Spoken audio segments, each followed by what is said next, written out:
to the first official episode of Let's Talk Pokemon. If you are listening to me on YouTube, welcome. Hi, how are you? How have you been? It's been what 8 months, I think. I think the last time I put up a YouTube video was in April, which was the quote unquote pilot episode to this. And if you're listening to me on a podcasting service, I'm completely new to you, probably. Um, and I know what you're thinking. This is probably just another Pokemon podcast, and most likely that's going to be true.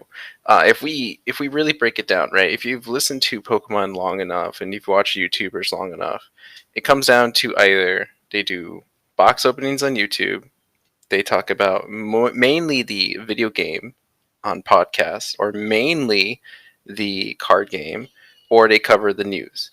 And it's very hard nowadays for anyone that's interested in Pokemon to get into a venue or into a um, I guess social media presence when it comes to it, like starting a new podcast, starting a new YouTube channel. And you will probably get the same usual advice. Hey, just get something, start recording, it's going to come out right. And yeah, I think that's where you start. And I think that's what helps you build your comfort zone. But then you got to realize, well, you got to find your niche. You got to find your specific spot that you're going to fall into, whether you want to add on to the video game stuff or add on to the card game stuff. For me, let me give you a little bit of background on me and why I'm even here doing this to begin with. I've been a longtime Pokemon fan. And about a couple years ago, I just did a YouTube video. I'm a very shy, introverted person. For me to do anything on camera is just unheard of. Even if it's just to take a picture, I still to this day don't take pictures.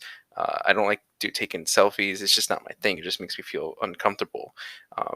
But I did a YouTube video just for kicks and giggles, just because I just felt like everyone on YouTube makes it look so much fun, and I wanted to just do one myself and see where I take it, and see where I feel comfortable with it. And it was fun. It was fun talking about the box, talking about the cards, talking about the pulls that I had, and I did it for a while. And then I think I didn't have like I'm really that big of a boost until I did like a giveaway. And usually with giveaways, that's people are going to be interested in giveaways, right? The catch to the giveaways are you like the person, you hit subscribe or whatever it is on the social media, and then so you're kind of locked in there, and then you just got to wait for the results. And I that was not my initial um, reason for doing that giveaway. I did have a lot of Pokemon stuff that I needed to give away. It was mostly those mythical collection boxes from the 20th anniversary Pokemon, and I didn't want to like just try to sell on eBay for whatever absurd amount of money. Some I think there was like one or two of them that was going for higher above market price, but I just was like, I'll just do a giveaway. These guys that watch Pokemon, these are Pokemon fans. I'm sure they're gonna want some. And so I did I think I did like 3 parts of those where I gave away like all the cards that were in there, and I grew up to like 200 subscribers. I stopped at a point. It was sometime in April, early April, I think, of 2020, and I thought that's. I was thinking at that time, this would be fine because I'm working from home at that point because of the whole pandemic, and thinking, well, okay, I can make videos I have more time to make videos. I can make them more consistently. I can upload them. I can spend time to edit them. But I was completely wrong. I had a lot on my plate. I'm a teacher, so doing the online teaching for was difficult in general. It's difficult for a lot of teachers that aren't used to it, and I just completely not I didn't lose motivation. I just lost the time that I was able to allocate for certain things. I just got really busy, to keep it short, and I didn't have time to plan everything out for me. And what's funny enough is another buddy of mine wanted to start a podcast, and this was all his idea, and he was at the beginning part, he was taking control of it. And I thought, okay, sure, as long as I only have to do is show up and just talk, right? That's all I got to do. and I think we were just doing it for fun because it was about just talking about movies and stuff. And now, fast forward a 7 months. Now we're still doing it. We've gotten a little bit better. We figured out a little bit of the audio. I'm doing a lot of the editing of the audio. I figured out a few things here and there with Adobe Premiere Pro, and so I've been having fun with it. And it made me go back and think, well, man, like I wish I could do some of this stuff for my YouTube videos, or I wish I could, do that, continue on with that podcast idea that I had, this Pokemon podcast that I wanted to do. Because early in the year, I had another buddy who wanted to do a Pokemon podcast, and our scheduling just never was able to align, and so that never ended up going through. And we kind of put it on pause. He was also expecting a kid, and huge congratulations to him. And I still keep in touch with him, and I think we're kind of back in the uh, brainstorming of the podcast. So I may be on another Pokemon podcast. I'm more than happy to start a new one with him, or if he wants to jump onto this. I don't know if he's going to listen to this or not. But if he is, hey man, you can jump into this one, or we can start a new one with your idea. It's whatever is your call. The thing is, so for everybody's sake, I just love talking Pokemon. I love watching the anime. I love playing the video game. I collect the cards. I used to play a little bit competitively. I read some of the manga. I I don't know. It's just anything Pokemon wise. I gravitate towards it, and it's been one of my favorite franchises. It's been one of my favorite franchises ever since I was a kid, and I never grew out of it. I did have that typical, oh, Pokemon's no longer cool anymore, and so yeah, I didn't think it was no longer cool. It's just more of like I got really busy, and because everyone around me wasn't into Pokemon, I just stopped thinking about Pokemon because I that was during my college years, and I had to figure out stuff. It was just a lot at once, and because no one around me talked about Pokemon, I couldn't, like, I didn't have that connection anymore. And it wasn't until my junior year in college I roomed with a someone who became a friend of mine. He played Pokemon. Like, he just had a Game Boy, and I saw him play. I think at that time it was Platinum, and I was like, "Oh man, like I didn't know you played this whole time. Like we've been living. Like it was a few months in, and he never once told me." And I was like, "Okay, well, shoot, I want to go back and play Pokemon too." And so I picked up. I think it was Diamond. I picked up Pokemon Diamond, and he helped me. We completed a living dex in that game, so one of every Pokemon, whether if it was a Butterfree line, you had one Caterpie, one Metapod, one Butterfree. So he helped me do that, and that kind of re-sparked my interest back into Pokemon. And then I started following things more and more. I worked at a comic book shop for a little bit, and this was around the time Ancient Origins TCG came out, and I remember pulling a full art Mega Sceptile EX. And I thought, man, the card's gotten so good. Like the look of them, the design, the texture, and everything, and that re-sparked my interest back into TCG. So for me, what it took that reminder of like, hey, remember Pokemon? You remember watching this obsessively when you were a kid? Yeah, you need to get back into this, and I did. I went full steam ahead and started getting back into the cards again, playing Sun and Moon, Ultra Sun and Moon, then Pokemon Sword and Shield. Like I I'm a full, like, I'm not gonna say I'm a hardcore Pokemon fan, because I think when people start labeling hardcore Pokemon fans, they think that, oh, then every single in and outs of Pokemon, like their moves, their levels, what was their origins, did they appear in the beta prototype game, or I don't know that much. Like, right, I don't know off the top of my head what level, poke, like, I don't know, slow pokeballs into Slowbro. Is it 28, 36? I don't know, but I am a higher than casual Pokemon fan, where I do read a lot of into these things, these news articles. Well, and here's what I'll do. I'm going to go through each area of Pokemon and tell you kind of a little bit of my involvement with it. So for the podcast's sake, I guess I'll start by saying The purpose of this podcast is just really to give me an outlet to talk about Pokemon. Every time something comes out, whether it's a new sync pair announced for Pokemon Masters or a new event in Pokemon Go, new merchandise in the Pokemon Center. Like, I want to be able to just talk about it. And you can agree or disagree with me. I'm more than happy to have those conversations of like, okay, you don't like this because why? Well, okay, valid point. Like, we can have a back and forth conversation.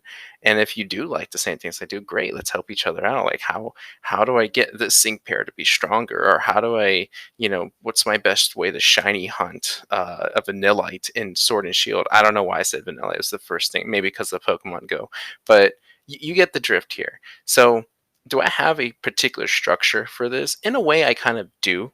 Right, I'm gonna start off with the usual intro, kind of catch up a little bit on what I've been doing with Pokemon, and then I do want to not necessarily cover the Pokemon news, like go in full detail about every single bit of research that goes behind it. But I mainly just want to read the news, but then give my opinion on it. Because I think the more people are able to share their opinions in an open space, in a safe space, I guess, the better the community becomes. A lot of, we get a lot of kind of, well, a lot of people call it toxicity, right? There's always toxicity in the community. Well, yeah, only because usually the positive people aren't as loud as the negative people. And then there are some people that just make jokes and say things just to just cause controversy. So I don't think I'm one of those people that likes to cause controversy. I do have some unpopular opinions. For example, I think that Sword and Shield is a great game. It's probably one of the best Pokemon games to have come out. I think Pokemon Masters is a great mobile game, just not for everybody. I think Pokemon card collecting has been ruined a bit by scalpers and by this collecting um, aspect to it, which is kind of hard for me to explain without going into full details. But in an episode, I will talk a little bit about that more. But I just want to be able to talk about it, and I think others want to as well. And hopefully at some point we get to have a conversation back and forth. And so when I go through these news, I'll give my opinions on it because I think that's the thing that a lot of people don't tend to do is like, hey, I'm going to report this, say like a couple things like, hey, it's great, or hey, I don't like it, and then that's it. When I rather kind of look at it a little bit deeper. So let's go through the realms, for example. Let's start with the Pokemon video game news. I'm not going to go through everything. I'm just going to name the most recent events. We just had the live stream for the International Space Station, in which a Kaibo Pikachu was just announced to be downloaded into your Sword and Shield game. So if you haven't heard this yet, or some by weird miracle or convenience that this is the first time you're hearing this, you have until January 15th, if I'm not mistaken. And actually, let me double check that. Yeah, you have until January 15th to go to Mystery Gift and Sword and Shield, get Mystery Gift via internet, and you will get a Kaibo Pikachu. It's a special Pikachu that has the moves Thunderbolt, Swift, Wish, and Celebrate, and it comes with a Comet Shard. And the stats aren't that great. I think the stats are very random. I know back, I think there was like a Zera Aura that Pokemon gave in Pokemon Home that had really good stats. I think even the Melmetal had really good stats that they gave in Pokemon Home as well. But this one in particular does not. So I don't think this is meant to be a competitive Pokemon. This is just a memento, a souvenir Pokemon, if you wish. So there's that you can do. So for the competitive folk, Players Cup 3 is starting up pretty soon. It's going to take place from January through April. I think you have to register by January 18th, if I'm not mistaken, and make sure that you have your player ID and your account set up and things like that. And there's three particular competitions. There's the Sword and Shield video game, there's the Pokemon Tournament DX, and then there's the Pokemon trading card game. So very exciting stuff for the competitive scene, especially since actually it's gone. See, the competitive scene I think has been handled fairly well despite the pandemic. We don't have any more face-to-face tournaments, not sanctioned ones at least. If there are any tournaments at your local card shops that is not officially run by Pokemon, because Pokemon has still put everything on pause deep into 2021. I think they did say at some point, I want to say it was November, that they said, hey, we're going to look at it as state by state case. But I have not heard of which states are able to do that yet. So if you're in, let's say, Florida, Pokemon has not said anything official for Florida. So any Pokemon tournaments in Florida are not officially sanctioned by Pokemon Company. They are just run by your local tournament organizers that are just doing it because I'm sure they just want people to come into the store and start purchasing Pokemon product or just start hanging out again, just like good old times. So just keep that in mind. And the competitive scene has been handled fairly well. Kudos to the Pokemon Company for coming out and kind of being proactive with it. I think, in my personal opinion. So I think that's pretty much it for the video game era. I think one last thing is that they just recently announced a new wild area shift. So in Pokemon Sword and Shield, you will see more promoted raids of normal and dragon type Pokemon, and they featured Gigantamax Snorlax and Gigantamax Duraludon. Oh, by the way, any news that I talk about comes from, as of right now, comes from one of three places. It's either going to come from Pokemon.com itself, Cerebi.net, or Pokebeach.com. Three very valuable websites. If you're a Pokemon fan, these are websites you definitely want to, kind of put on tab or bookmarked or whatever, and just kind of keep refreshing it as news kind of frequently comes out quite a bit. All right, so video game, that's done and over with. Let's talk about the trading card game. With the trading card game, we just recently had a huge announcement about a new set that's coming out in March, which is called Battle Styles. Now, this is supposed to feature, of course, Urshifu, which is the legendary or mythical? I think it's a legendary Pokemon. And with Urshifu, you have Single Strike and you have Rapid Strike. And they're bringing that mechanic into the TCG where you're going to start having Pokemon labeled with Rapid Strike or Single Strike abilities. Now, the Rapid Strike are more of the tactical cards, right? There's a strategy behind that as opposed to the Single Strike where the focus is really hitting with a huge hit. I mean, we have an Urshifu card that I think it's the Urshifu V. If I'm looking at it right now, 150 for 3 energy, and I think the V Max does 270 for 4 energy. So they are meant to hit with big numbers. So this is going to be interesting mechanic. I've seen a lot of positive reception to it. To me, honestly, this is just another gimmick.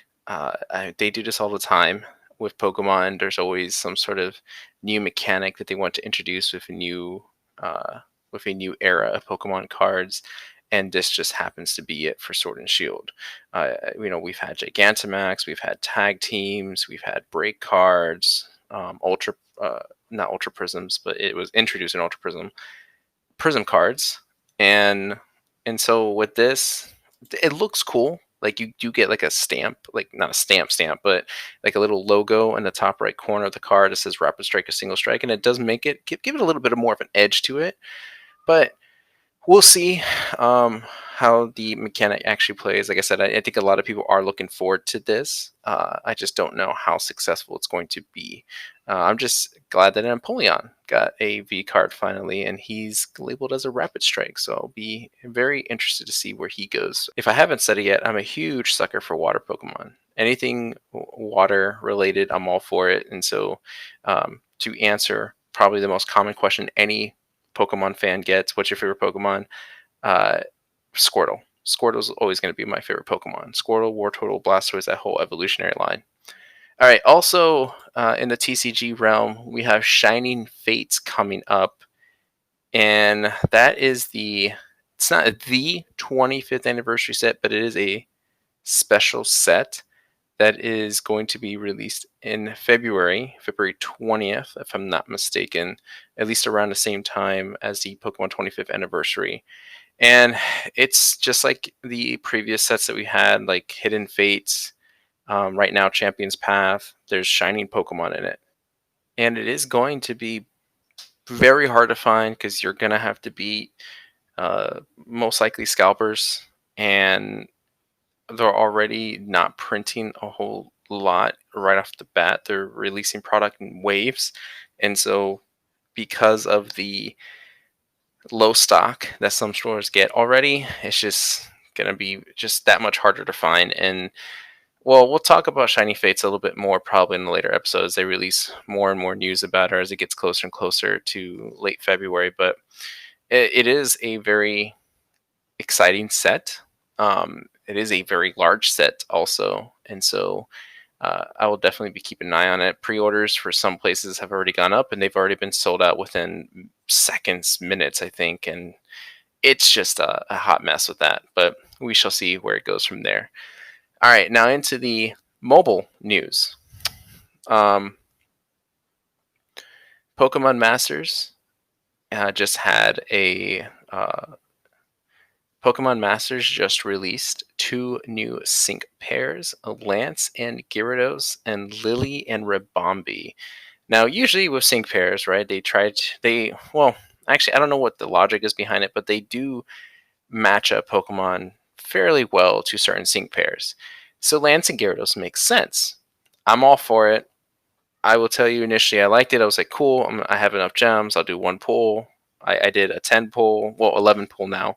And I managed to get Lance and Gyarados in that first set. So I was like, sweet, I got my Lance and Gyarados. I just got to pull for Lily and Ribombee now. The problem, not a problem, but just like an annoyance. If you've been involved in Pokemon for a while, you know that Lance is usually tied with a red Gyarados, a shiny Gyarados. And unfortunately, that's not what they did with Pokemon Masters. They just gave him a normal, typical Gyarados. So it was a little disappointing. It would have been really cool if he had a shiny Gyarados. Unfortunately, that's not the case. I know there was some people complaining about that, but I think that was the only complaint. So I think relatively people are happy with the New Year's sync pairs. Lily and Ribombee, actually, I'm not too sure on. It's kind of a weird match, although I haven't watched too much of the Alola series anime. Maybe Ribombee has something to do with that in there, but the Lance and Gyarados, I think, is probably the more sought after between the two. Pokemon Go is doing their event as well, which is pretty cool. They not only are they doing the party hat Pokemon, I think Raticate and Wurmple are back in there, and then there's also a Pikachu with a hat that you can evolve into a Raichu with a hat.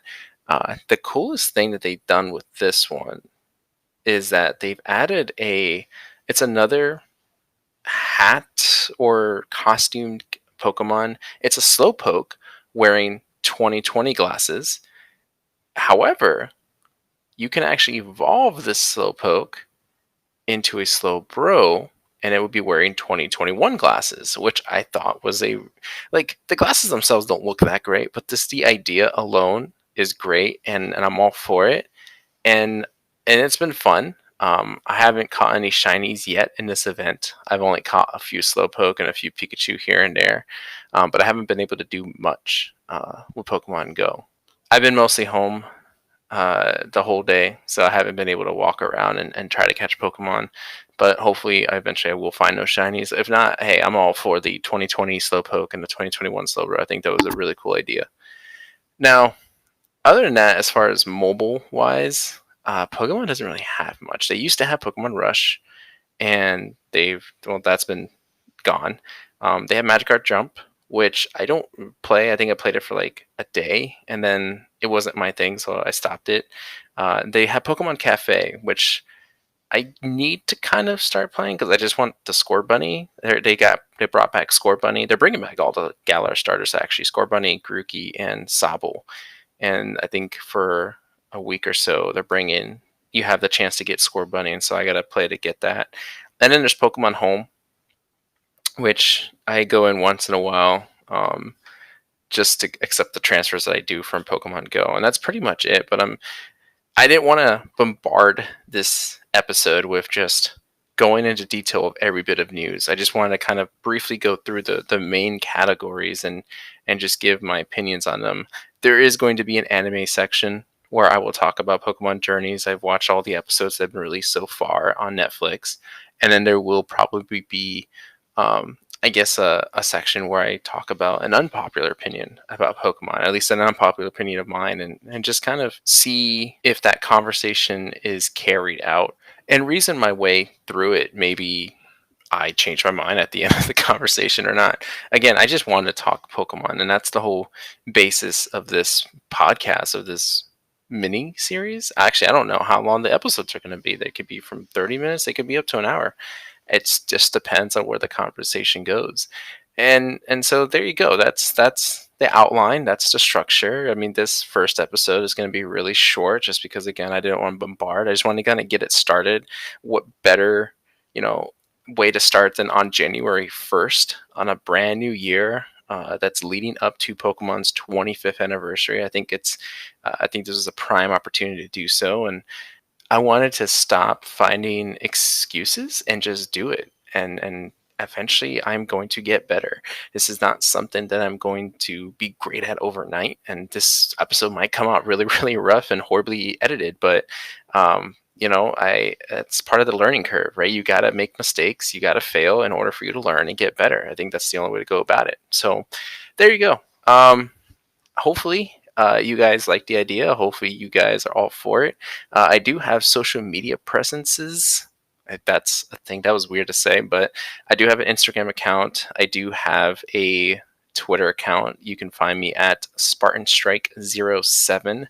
You can also find my YouTube channel at Spartan Strike 07, which this is going to be uploaded on there. And for YouTube, I may go back to doing some box openings, assuming I can find any Pokemon product, because it is so hard to get nowadays. The shelves are just empty, and maybe you're even lucky if you can find a theme deck anymore. So we'll see where I go with the YouTube thing, but yeah, I'm excited. I'm looking forward to it. Again, whether my other buddy decides he wants to hop in on this one and we'll just go from there, or if I start a new podcast with him, that doesn't mean I'm going to abandon this one. I'm going to probably do both. So I'll be kind of jumping all over the place. And yeah, I'll eventually talk more about myself, probably in the next episode. But let's keep this short and sweet. Thank you, everybody that was listening. I appreciate your time, and follow me on social media, and let's start a conversation. Let's talk Pokemon.